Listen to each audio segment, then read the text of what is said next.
नहीं उसको कहो कि ये वो फोन रोके। बंद कर दे प्लीज, मोबाइल बंद कर। हाँ। मोबाइल बंद कर। मैं नहीं कुछ और कह रहा है, एक मिनट मैं गल कर रही हूँ, इधर करन दे मैंने। हाँ हाँ जी। और पानी नहीं रिकॉर्डिंग शायद शुरू हो गई है तो मैं हाँ कराची फारूक में होके करता हूँ।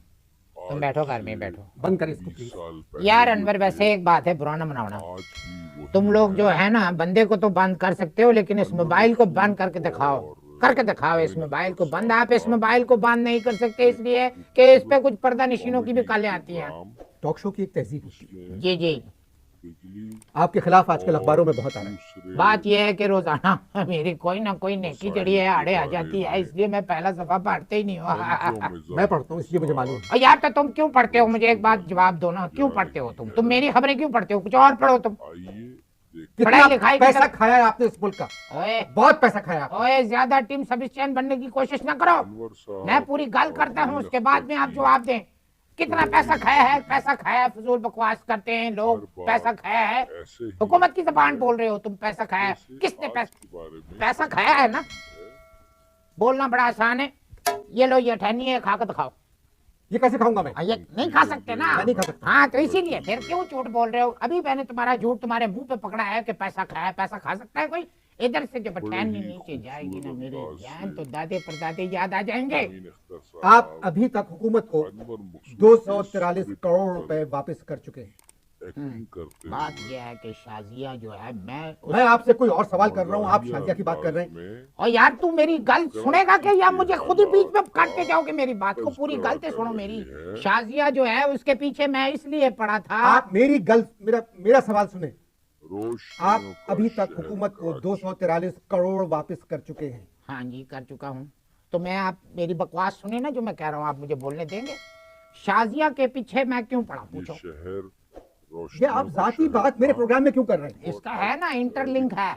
देखो शाजिया के पीछे मैं ऐस करके पड़ गया था कि शाजिया का फिगर अच्छा है, उसका रंग अच्छा है, उसका कद अच्छा है। मेरा ना रंग अच्छा है, ना फिगर अच्छा है, ना कद अच्छा है। उसके बाद हुकूमत क्यों मेरे पीछे पड़ गई है? जवाब दो। खुदा ने आपको दिमाग दिया है। तो खुदा ने तुमको दिमाग क्यों नहीं दिया? तुम्हारी तो पूरी फैमिली पढ़ी लिखी है, तुम क्यों जालों वाले सवालात कर रहे हो इधर बैठ के? सबके को इतना रुपया वापस करने के बाद आपकी जिंदगी में कोई फर्क आया? करते हुए पहले मेरे दिमाग में ख्वाब से सवालात आते थे, अब मेरे दिमाग में नैब से सवालात आते हैं। खूबसूरत नैब से? नैब तुझे क्या पता नैब क्या है? तुम लोगों के पास तो खिलाफ लगाने के पैसे नहीं होते। कितने 1000-2000 के चेक मिलते हैं तुम लोगों को, इससे क्या गुजर बसर होती होगी? नैब हमसे पूछो, पैसे वालों से पूछो कि नैब क्या होता है। सुबह दोपहर शाम नैब नैब नैब। मैं जानता हूँ नैब को। क्या भिजवा दिया था बाहर? क्या मतलब आपका? फिर सैम सफिशिएंट बन रहा है तू? मेरे नाल सीधे सीधे टोन नीचे रख के गल करना। मैं कोई मामूली आदमी नहीं हूँ, समझ में आई बात? क्या भेजा था बाहर जो नैब जानता है तुमको? नैब में मैं किसी को जानता हूँ। नैब में तुम किसी को जानते हो? जी। बिल्कुल सही कह रहे हैं। अब तक मैंने जितनी हार्ड टॉकिंग कुछ की है इलाकों आपसे, में मैं बिजली, उसके अल्फाज पानी, वापस लेता हूँ। गैस कितने साल हो गए हैं शो बिजनेस में तुमको अनवर? और कुछ इलाकों में 35 बरस। 35 बरस। खुदाया 35 बरस के अंदर आज तक तुमसे तुम्हारे मुंह पे किसी ने नहीं कहा होगा कि तुम you are a golden boy. तुम्हारी भवें देखो यहाँ पर कैसे ऐसे लग रहे हैं जैसे दो खूबसूरत ब्रिज बने हुए हों। ओह क्या तुम्हारे ये कटाव देखो, ऐसा फर्स्ट क्लास है। ये मैं इसलिए नहीं कह रहा हूँ कि तुम नैब में किसी को जानते हो, ये मैं बाय द वे भी नहीं कह रहा हूँ। मैं सिर्फ और सिर्फ ट्रूथ बक रहा हूँ। ट्रुथ बका नहीं जाता। ट्रूथ बका जाता है, झूठ कहा जाता है। समझ में आई बात? पिछले 54 साल के अंदर इधर जो ट्रूथ बका गया है उसकी फहरिस्त बताऊं मैं तुमको अनवर? आप 8 महीने जेल अंदर में। हो जाओगे अंदर, अगर मैंने फहरिस्त पढ़ दी ना इधर लाइन से चले जाओगे तुम लोग सब। आप कम बोले और मेरी बात सुन। हाँ बोले। आप 8 महीने जेल में रहे। छोड़ो, इधर हाथ लाओ। जी। हाथ इधर रखो, इधर हाथ रखो। क्या स्किन है, ब्यूटीफुल। क्या कर रहे हैं आप ये मैं कोई पश्तो फिल्म की शूटिंग नहीं कर रहा हूँ, मैं आपसे अकीदत का इजहार कर रहा हूँ। ये बता दो नैब में किस बशिंदे को जानते हो? इससे क्या फायदा होगा आपका? इससे मुझे नहीं होगा फायदा, तुमको होगा मेरी जान। तुम मुझे ये बता दो किस बशिंदे को जानते हो? 8 महीने जेल में रहे कौन? आप। किधर? जेल में। हाँ तो तुम्हारे कार से खाना आता था, तुम्हारे कार से रोटी आती थी। मुझे कौन हो तुम पूछने वाले? मैं कहीं भी रहूं, मेरा मूड है जब चाहता हूँ जेल चला जा। हबीब जालम और फैज अहमद फैज मुझसे ज्यादा जेल में रहे लंबे अरसे के लिए। आप अपने आप को हबीब जाली व फैज से किस तरह मिला सकते हैं? बिल्कुल। वो शायरी करते थे हुकूमत के खिलाफ, इस वजह से जेल गए। मेरा और उनका केस एक ही है, एक ही केस है। उनको भी सरकार ने जेल में भेजा था, मुझे भी गवर्नमेंट ने जेल में भेजा। और मैंने जो शायरी की थी ना, वो हुकूमत के खिलाफ थी। समझ में आए बात? हुकूमत की चमचागिरी में नहीं थी, इसलिए मुझे जेल भेज दिया उन्होंने। अगर आप कहें तो मैं एक नज़्म सुनाऊं आपको। जी नहीं, क्या कहा आपने? जी नहीं। अनवर, तुम मेरे गुस्से को आवाज दे रहे हो। मैं बता रहा हूँ, मैं पैसे वाला आदमी हूँ, छोटे छोटे लोगों की बातें में बर्दाश्त नहीं करता हूँ। मुझसे कह रहे हो कि जी नहीं, मैंने कहा मैं नज़्म सुनाऊं तो कह रहे हो जी नहीं। और वाजपेयी जो है वो नज़्म के अलावा आपको सब कुछ सुनाते हैं, वो आप सुन लेते हैं, जबकि वो शायर हैं। ये होता है मुल्की और गैर मुल्की इंसान का फर्क। इस वक्त रहने दें। मैं सुनाता हूँ आपको, आप सुने। हम इसे ये मैं लिख के लाया था। याद करते हैं। जो मैं आपको नज़्म सुना रहा हूँ ना अनवर सेबेस्टियन साहब, सुने। वीडियो को तो गालिब और फैज को आप भूल जाएंगे। ये मुल्क मेरा महबूब है, ये मुल्क मेरा महबूब है। मैंने जो कुछ कमाया इस मुल्क के लिए कमाया, मैंने जो कुछ लुटाया उस मुल्क में रहने वालियों के लिए लुटाया। मैं या तो हुजरे में नजर आता हूँ या मुजरे में। देखो, हाय हाय हाय, सच्चाई इसको कहते हैं अनवर, इसको कहते हैं सच्चाई। अपने मुंह से कह रहा हूँ, मैं या तो अपने हुजरे में नजर आता हूँ या मुजरे में। यही दो पॉइंट्स हैं जिधर मैं मिल सकता हूँ। इन दो पॉइंट्स के लिए इतनी बड़ी सजा। हा। मजबूर की फरियाद है, वतन से मोहब्बत करने वालों की रुदाद है। फरियाद करने वाला अंदर है मगर नज़्म आजाद है। माजी शादबाद है मगर फ्यूचर बर्बाद है। चमन से फूल गायब है, सिर्फ खाद है। और 2 मरतबा नैब जाना है, फिर सजा उसके बाद है। हाय हाय, फिर सजा उसके बाद है। आप नज्म सुनाएं। ओरिजिनल ये सुनाऊं? नज्म। ये इतनी देर से मैं आपको सब्जियों के भाव बता रहा था। क्या ये नज़्म थी जो मैंने लिखी है? अगर नज्म थी हम्म, तो अच्छी थी। हम्म। आपके बारे में सुना गया था कि आप इंडोनेशिया भाग रहे थे। रियलिस्टिक तू जरा इधर से मलीर तक भाग के दिखा। वालों को मैं बदतमीजी करूंगा। मैं तुम्हारे इस प्रोग्राम में अब तुमसे मैं करूंगा बदतमीजी। साथियात प्यारो, मैं इंडोनेशिया भाग रहा था, तुम इधर से मलीर तक भाग के दिखाओ। भाग ही नहीं सकते। मैं इंडोनेशिया जा रहा था, एयरपोर्ट गया, चेक इन कराया, मैंने काउंटर के ऊपर से बोर्डिंग पास लिया, सारा कुछ कर लिया। लेकिन अचानक मेरे अंदर की खैर जागी कि मैं पाकिस्तानी हूँ, मैं इंडोनेशिया क्यों जा रहा हूँ। मैंने इसलिए सफर मुलतवी किया, इसलिए कि इंडोनेशिया में इंडू आता है और इंडू जो है उससे हमारे ताल्लुकात आजकल खराब है। इंडो, हमारे ताल्लुकात तो इंडिया से खराब है। मैं प्यार से इंडिया को इंडू कहता हूँ। आपको कोई एतराज है? इससे मेरे वतन से मोहब्बत का, वतन की मिट्टी से मोहब्बत का अंदाजा आप लगा लें।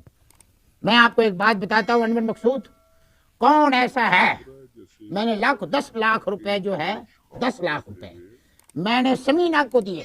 समीना से मुझे मोहब्बत थी, ठीक है। नैब से मुझे टके की मोहब्बत नहीं है, फिर भी मैंने 225 करोड़ रुपए दिए कि नहीं दिए। जबकि नैब जो है ना मुझे नाच गाना दिखा सकती है, नैब ना मुझे हंस के दिखा सकती है, ना मेरे सामने घूमने फिरने जा सकती है, तो मैं फिर नैब को पैसे क्यों दूं? हुकूमत आपके खिलाफ क्यों है? इसलिए हुकूमत मेरे खिलाफ है कि पिछली हुकूमतें मेरे खिलाफ नहीं थी। आप सच सच बताएं, आपने क्या किया था? सच बता दूं? जी बता दूं सच? बता दें आप। जो काम, जड़ा काम मेरे बाप दादा ने नहीं किया वो मैं कर दें, मतलब सच बता दूं आपको। ठीक है, मैं बताता हूँ। मेरे दादे ने दादी को एंड तक ये नहीं बताया कि उनके कितने धी पुत्र हैं। वो तो जब बंटवारा होने लग गया तो जो लंबी क्यों लगी, बिल्कुल ऐसा लग रहा था टाइटैनिक का पहला शो चल रहा है, तब पता लगा कि कितने धी पुत्र थे उनके। आपने टैक्स बचाया? किसने टैक्स बचाया आपने? फिर तू ऊंची आवाज, मेरे साथ में ऊंची आवाज में बात करना मुझे सख्त नापसंद है। मैंने टैक्स कोई नहीं बचाया, बल्कि मैंने पाकिस्तानी होने का कदम कदम पे सबूत दिया है। पूछो कैसे? 1946 के अंदर मैंने पहला पाकिस्तान को टैक्स दिया। 47 में पाकिस्तान बनाए? कब बनाए? 47 में, 47। हाँ तो मुझे पता है, मुझे क्या आप कोई नई इन्फॉर्मेशन दे रहे हैं? 46 में जब पाकिस्तान बन रहा था तो बड़े लीडरों ने कहा कि आप लोग मदद करें, मैंने मदद भी की और टैक्स भी दिया। फिर 47 में जब पाकिस्तान बना तो मेरे मगर पै गए, टैक्स दो टैक्स दो। कोई ख्याल नहीं किया कि मैंने पहले भी टैक्स दिया है। आप क्या पे गए? मेरे मगर पै गए, मतलब ये कि सारे मेरे पीछे पड़ गए कि जी आप जो है टैक्स दें। मैंने पहला टैक्स दिया 47 में, फिर उसके बाद दिया 8 में, फिर 56 में, फिर उसके बाद 10 साल के बाद, फिर उसके 5 साल के बाद। फिर एक दिन जब मैंने अखबार के अंदर गवर्नमेंट का एक इश्तिहार पढ़ा तो मैं तो एकदम, मैंने कहा मैं कभी बिल्कुल ठीक है रोक दो। मैंने अपने अफसरान से कहा कि टैक्स जो है वो रोक दो। 12 साल के बाद मैंने अब टैक्स दिया है। रोशनी डाली तो ये वक्फा क्यों दिया? इसलिए कि सरकार का मैंने नोटिस पढ़ा था अखबार में। मैं तो सरकारी बात बिल्कुल मानता हूँ। उसमें लिखा हुआ था सरकार ने वक्फा जरूरी है। मैंने मैंने खानदानी मनसूबाबंदी का इश्तहार है, इसमें लिखा होता है कि वक्फा जरूरी है। मैं किसी के बाप का मुलाजिम नहीं हूँ कि मैं पूरा पढ़ूं। मैंने सिर्फ इतना पढ़ा वक्फा जरूरी है। मैंने कहा टैक्स में होगा लाजमी। तब हम टैक्स देते हैं तो टैक्स में जरूरी होगा। मैंने अपने ऑडिटर्स को बुला के कहा कि टैक्स रोक दो, वक्फा जरूरी है। टैक्स के अलावा भी आप पर कई इल्जाम हैं। हाँ, बहुत सारे इल्जाम हैं जिसकी वजह से मेरा छप्पर फट गया है। हमारा मुल्क एक गरीब मुल्क है। कौन सा? ये पाकिस्तान गरीब नहीं, अजीब बड़े गरीब ही है। खूबसूरत अंदाज यहाँ के लोग जो हैं वो गरीब कम अजीब ज्यादा है। हम बात कर रहे थे नैब की, अनवर मकसूद और मैं जानता हूँ किसी को नैब। पर अनवर एक बात बताओ, करते हुए तुम्हें डिफेंस सोसाइटी के अंदर कॉर्नर का 2000 गज का प्लॉट चाहिए। 1000 गज के ऊपर तुम बंगला बना लेना, 1000 गज पे लॉन के छाट देना। हालात का मुझे नहीं चाहिए जी, नहीं चाहिए? तुम्हें नोटों से भरा हुआ ब्रीफ केस चाहिए? मुझे नहीं चाहिए। किसी डांसर के साथ तुम्हें सिंगापुर, बैंकॉक, हांगकांग अपने खर्चे पे भिजवा दूं। इलाज का खर्चा भी मेरा, सारा कुछ मेरा। मुझे कुछ नहीं चाहिए। तुम्हें कुर्बानी के लिए 15-20 बकरे चाहिए? मैं जो कुछ मेरे पास है मैं उसी में खुश हूँ। अच्छा, जो कुछ जनाब के पास है आप उसी में खुश हैं, तो फिर तुम अपना चेकअप कराओ। तुम जिंदा नहीं हो, तुम जिंदा नहीं हो। तुम ऐसा करो, वो जो नैब में तुम्हारे जानने वाले हैं ना, उनको अगर किसी चीज की जरूरत है तो मुझे बताओ। वो ईमानदार आदमी है। जा जा यार, क्या रहन दे। अगर वो ईमानदार है तो आदमी नहीं होगा, और अगर आदमी है तो ईमानदार नहीं होगा। तो फिर भी पता तो लगाओ किस चीज की लोड है उन्होंने। उन्हें किस चीज की भी जरूरत नहीं है, मैं उनको जानता हूँ। तुम उनको जानते हो? जी। तबके को क्या जानते हो तुम उनको? आप उनसे मिलना चाहते हैं, हाँ, मिलवाओ। मगर मैं उनसे नहीं मिलवा सकता। क्यों नहीं मिलवा वो सकते? किसी से नहीं मिलते, ना कहीं आते हैं ना कहीं जाते। हैं जी, कहीं जाते आते नहीं है तो क्या कपड़े भी नहीं है उनके पास पहनने के लिए जो कहीं जाते आते नहीं है? वो बहुत अच्छे सरकारी अफसर हैं। अच्छा, तो फिर तो मेरा ख्याल है लगता है 5 साल रहेंगे। आपने इस मुल्क के लिए क्या किया? किसने? आपने इस मुल्क के लिए क्या किया? मैंने इस मुल्क की 4, इस सोने मुल्क की 4 सोनियों से मैंने शादी की, और फिर मैंने उनको बड़े बड़े मकान बना के गिफ्ट स्कीम के तहत दिए। ये कम बात है? बड़ा जिगर चाहिए अनवर किसी के ऊपर पैसा खर्च करने में। मैंने फैक्ट्रियां लगाई कि मैं चाहता था कि इस मुल्क के अंदर ज़्यादा से ज़्यादा सेठ पैदा हों। आपको पता है पुलिस वालों को तनख्वाहें मैंने अपनी जेब से दी। ये जो एक्साइज वाले उनके कार के ऊपर ठंडी मशीनें किसने लगवाई? मैंने लगवाई। ये जो बिजली के मीटर चेक करने कार के ऊपर आते हैं बेचारे, पैदल टुलते फिरते रुलते फिरते आते हैं, मैंने उनको मोटरसाइकिलें दिलाई। ये सारा कुछ तुम लोग भूल गए? ये तो रिश्वत हुई ना। रिश्वत? मेरी जान, रिश्वत कहते हैं मजबूरी में देने को। जो चीज़ मजबूरी में, ये तो मैंने अपनी मर्जी से दी है ना। रिश्वत देखो, रिश्वत किसको कहते हैं? अगर मैं किसी खातून के साथ बैठा हुआ अचानक छापा पै गया और मैंने अपनी इज्जत बचाने के लिए अगर कुछ पैसे दे दिया, दैट इज रिश्वत। इसलिए कि मैं उस वक्त बेबस हूँ, मजबूर हूँ। समझ में आई बात? सेठ की इज्जत जाए और पैसा जाए, दोनों में कोई फर्क नहीं पड़ता, क्योंकि जेब और इज्जत थोड़ी देर बाद फिर बढ़ जाते हैं। आपसे मिलकर ये तो मैं नहीं कह सकता कि बड़ी खुशी हुई, मगर आप मेरे मेहमान हैं, मजबूरी है लूज टॉक में आने का। शुक्रिया। ये क्या कर रहे हैं आप? ये क्या कर रहे हैं आप? डरने की जरूरत नहीं है मेरी जान। क्यों फिसल गए तुम? ना तो तुम कोई बिल्डिंग और ना ये जहाज है जो टकरा जाएगा। बात ये है कि मैं जब पढ़ता था स्कूल में तो ये कागज़ के ऐसे जहाज बना के फेंकता था। अब मेरे पास पैसा अल्लाह का दिया इतना है कि मैं नोटों के जहाज बना के फेंकता हूँ। तुम भी ये जहाज नोटों के उड़ा सकते हो। एक दफ़ा मुझे नंबर दे दो जिसको नैब में तुम जानते हो। अनवर मकसूद मैं आपसे माफ़ी चाहता हूँ, वो नंबर मैं आपको दे दूँ। ठीक है, तो मैं एक काम करूँ, शाम का खाना जो है वो तुम नसरीन के साथ खाओ। इसमें क्या मतलब? मैं उसको फ़ोन कर देता हूँ नसरीन को, तुम शाम का खाना उसके साथ खाओ, और मैं शाम को फिर तुम्हारी तरफ आता हूँ, क्योंकि सुबह का पूरा जो है शाम ही को कार आता है। आप मत करें फोन, बंद करें इसको। नसरीन के साथ खा लो खाना, आप इसको बंद करें। शमीम के साथ खा लो। आप प्लीज इसको बंद कर दें। अच्छा। बंद कर दें इसको। तेरा टाइप ही नहीं समझ आया मैंने। आधे घंटे में आपको अंदाजा हो गया होगा अनवर कि इस साहब मुल्क में और मोइन अख्तर किस तरह के लोग रहते हैं बेहतरीन और जो सिर्फ कॉमेडी, इसी प्रोग्राम में आ सकते हैं। हर बात ऐसे ही लगती माफी है चाहता हूँ, जैसे इजाजत दीजिए। आज के बारे में खुदा कही हाफिज। जा रही है। ऐसी ही मजीद दिलचस्प वीडियोस देखने के लिए हमारे YouTube चैनल को सब्सक्राइब ज़रूर करें। वीडियो अच्छी लगी हो तो लाइक शेयर करते जाएं। वीडियो आखिर तक देखने का बहुत बहुत शुक्रिया।